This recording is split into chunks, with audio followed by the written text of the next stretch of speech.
இந்த 6ஆம் இடத்தில் ராகு வந்தாலே அசுப கிரகங்கள். இப்போ உபஜயஸ்தானம்னு பார்த்தோம்னா 3, 6, 11 இந்த 3 இடங்களுமே இவங்களுக்கு சூப்பர் டூப்பராக வருகிறது. 6ஆம் இடத்துல இருக்கக்கூடிய ராகுவை செவ்வாய் பார்க்கிறார். அப்போ இவங்களுடைய வெற்றி ஸ்தானாதிபதி என்ன பண்றாருன்னா ராகுவை தூண்டி விடுவார்.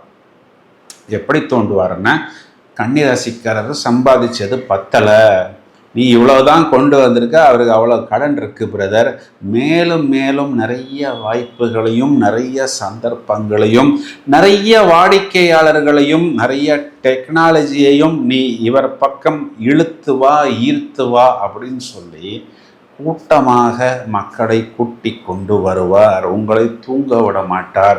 மேலும் மேலும் வெறி பிடித்தது போல் உங்களை சம்பாதிக்க தூண்டுவார். அந்த மாதிரி வரும் பொழுதுதான் இதுக்கு முன்னாடி நீங்க வாங்கின நிறைய பிரச்சனைகளுக்கும் நிறைய அடிகளுக்கும் ஒரு சொல்யூஷன் கிடைக்கும். அந்த கடனை எல்லாம் முடித்து அதுக்கப்புறம் ஒரு ப்ராஃபிட்டை நீங்கள் வீட்டுக்கு எடுத்து போகக்கூடிய அளவுக்கு இந்த கிரகங்களின் கூட்டணி நவம்பர் மாதத்தில் நமக்கு ஒரு பெரிய ப்ளஸ் பாயிண்டாக வருகிறது அப்படின்னு சொல்வது தான் நிதர்சனமான உண்மை.